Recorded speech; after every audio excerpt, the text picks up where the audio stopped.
둘이서 갈치 먹고 14만 원이나 나왔어요. 동남아보다 비싼데 이제 안 갈래요. 제주도는 우선 비싼 물가부터 떠오른다라는 말들처럼 실제로 제주도의 바가지 물가가 큰 문제가 되고 있습니다. 특히 이번 추석 10월 2일이 임시 공휴일이 되면서 추석 연휴에 많은 분들이 제주도를 찾을 것 같은데요. 오늘 저는 이 제주도의 바가지 물가의 문제점에 대해서 한번 이야기해보고자 합니다. 안녕하세요. 저는 김영빈이고 미래의 가난에 대비하는 채널 스토크 지금 시작하겠습니다.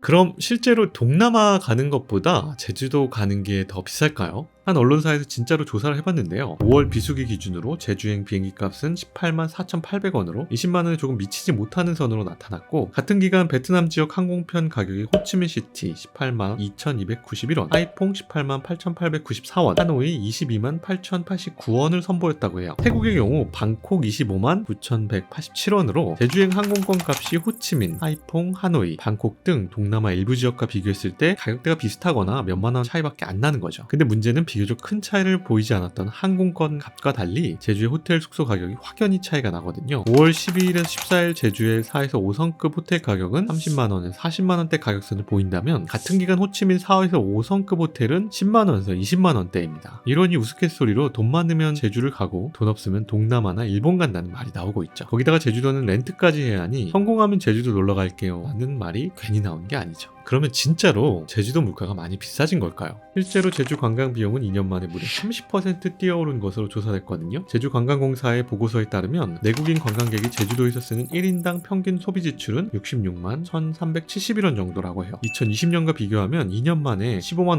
5,027원, 약 30.6%나 오른 셈이죠. 근데 사실 식임료비와 항공료가 여행에서 제일 중요한 거잖아요. 항공료는 해외도 국내도 모두 올랐으니까 어쩔 수 없더라도 식음료비가 13만 561원에서 16만 4,170원으로 크게 올랐어요. 제주관광공사의 2022년 제주여행 추적조사에 따르면 여행자의 62%가 다른 관광지 대비 제주가 비싸다고 답했고, 절반을 훌쩍 넘는 62.2%의 관광객은 물가가 제주도의 재방문에 영향을 미친다고 답했죠. 근데 사실 이렇게 가격이 높으면 서비스라도 좋으면 괜찮거든요. 근데 문제는 가성비도 안 나온다는 겁니다. 최근 제주를 방문한 한 여행객이 온라인 커뮤니티에 제주 해수욕장의 한 음식점에서 겪은 일화를 소개한 게 화제가 되었죠. 24,000원 한상 차림 3개를 주문했는데 얄팍한 갈치구이가 딱 한 토막만 나왔다며 갈치 사진을 공개한 건데요. 은갈치 수확이 안 되는 건가 싶기도 합니다. 사실 그 남아돌아서 오히려 육지로 보낸다고 하는데 봉급이 적은 것도 아닌데 식당 메뉴 가격은 여전히 10에서 20만 원 돈을 받고 있는 겁니다. 그러니까 물가만이 문제가 아닌 거죠. 비싼데 서비스 질도 엉망이니 바가지 요금이란 얘기가 나오고 있는 겁니다. 자, 상황이 이렇다 보니까 사람들이 가게 될까요? 아니죠. 안 갑니다, 이제. 최근 3년간 제주도를 2회 이상 방문한 관광객 비율을 나타내는 재방문율은 74.8%로 전년 대비 7.4%포인트 감소했습니다. 특히 성수기였던 7월 한 달만 보면 더 심각한데요. 내국인 관광객은 105만 9,100명으로 전년 동기 14.3%나 줄었다고 하죠. 반면에 일본 같은 항공권이 저렴하고 가까운 나라를 찾는 여행객은 오히려 늘었습니다. 일본 정부 관광국의 통계를 보면 올 들어 6월까지 일본을 방문한 관광객은 총 1,072만여 명 중 한국인이 313만 명으로 무려 전체의 30%를 차지하고 있습니다. 일본이 예상 성장치의 2배를 기록한 데에는 한국 관광객들의 소비도 기여를 했다고도 하죠. 엔저 현상으로 부담이 적어지고 코로나 때문에 해외에 가지 못했던 불만이 겹치면서 일어난 현상이지만 이것 때문만은 아닐 겁니다. 바가지 물가와 여러 요인들로 제주를 찾지 않는 거죠.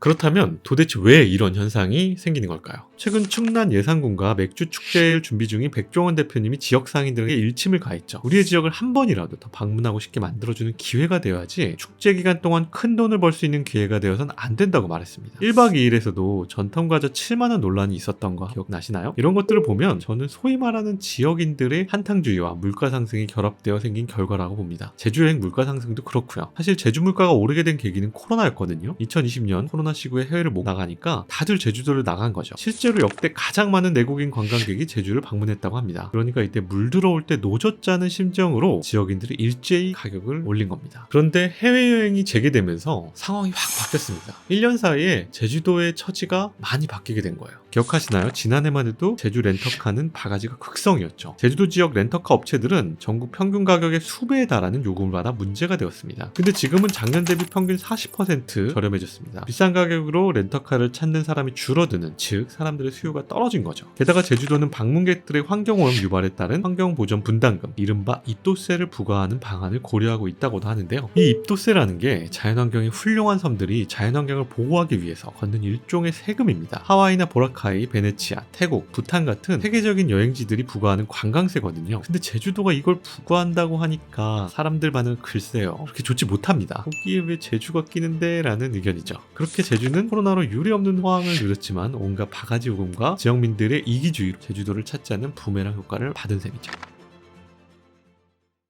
저는 이 현상이 단순하다고 생각하지 않습니다. 왜냐하면 이제 전 세계에서 다양한 관광객들이 한국에 방문할 텐데 이 바가지 물가가 악영향을 줄 거라고 생각을 하거든요. 최근 일본인 유튜버가 한국 지역 축제에 놀러 갔다가 어묵 한 그릇에 1만 원의 바가지를 쓴 것이 온라인에서 화제가 되었는데요. 많은 분들이 민망하다, 나라망신이다 같은 말들을 하셨죠. 왜냐하면 일본에서는 지역 축제 음식 가격이 5,000원, 3,000원처럼 1만 원 내로 상대적으로 저렴하기 때문입니다. 실제로 일본에서는 바가지 물가가 생기기 어렵다고 합니다. 일본 축제에서 음식을 팔기 위해선 지역 보건소에 먼저 등록 및 계획서를 제출해 허가를 받고 보건소에서 교육을 이수해야 한다고 해요. 그리고 수료증을 받은 뒤에도 관할 보건소 직원 앞에서 어떻게 장사를 할지 시연해야 하고, 특히 식중독 문제가 없는 가열한 요리 등을 주로 판매해야 한다고도 해요. 그러다 보니 일본의 지역 축제는 외국인 관광객들도 현지인들에게도 사랑받고 즐길 수 있는 행사가 된 거죠. 그러나 한국의 지역 축제와 우리나라 관광지들이 여전히 바가지 물가와 한탕주의만 생각한다면 결국 이는 장기적으로 우리나라 관광 경제의 효과에는 정말 도움이 되지 않을 거라고 생각을 합니다. 물론 제주도 상인분들도 이해가 갑니다. 사실 인건비도 많이 오르고 임대료도 많이 올라서 물가가 비싸졌죠. 우리도 모두 힘든 시기였던 건 알고 있습니다. 그러나 저는 그 생각을 좀 바꿔야 한다고 말씀드리고 싶습니다. 한탕주의와 돈벌이의 기회로 근시안적으로 보는 순간 결국 그 피해는 고스란히 돌아온다는 것을 말이죠. 해외로 여행을 떠나는 사람들이 정말 많아졌습니다. 굳이 같은 돈 내면서 국내로 여행 다니는 이유가 이젠 크게 없죠. 국내 여행지의 상대는 이제 해외의 멋스런 여행지들입니다. 그들과 상대로 지역의 여행지들만이 가질 수 있는 경쟁력을 키워서 다시 국내 여행이 가성비도 좋고 그만의 매력이 있는 이벤트로 탄생해야 되지 않을까요? 자, 미래의 가난에 대비하는 채널 스토크, 오늘의 영상은 여기까지로 마치도록 하겠습니다. 오늘의 마지막은 백종원 대표님이 지역축제에 대해서 이야기하는 말을 전하면서 마지막을 마무리하고자 합니다. 오늘 영상이 좋았다면 구독과 좋아요, 알림 설정까지 부탁드리고요. 다음에도 더 재밌고 유익한 경제 이야기로 찾아뵙도록 하겠습니다. 감사합니다.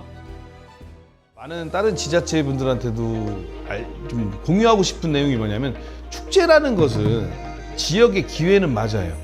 그 기회라는 거는 외지인이 우리를 바라보는 시선을 바꿔줄 수 있는 기회, 우리의 지역을 한 번이라도 더 방문하고 싶어 할 수 있는 것을 만들어주는 기회지, 축제 기간 동안 돈을 벌 수 있는 기회가 돼서는 안 된다는 게 제 생각이거든요.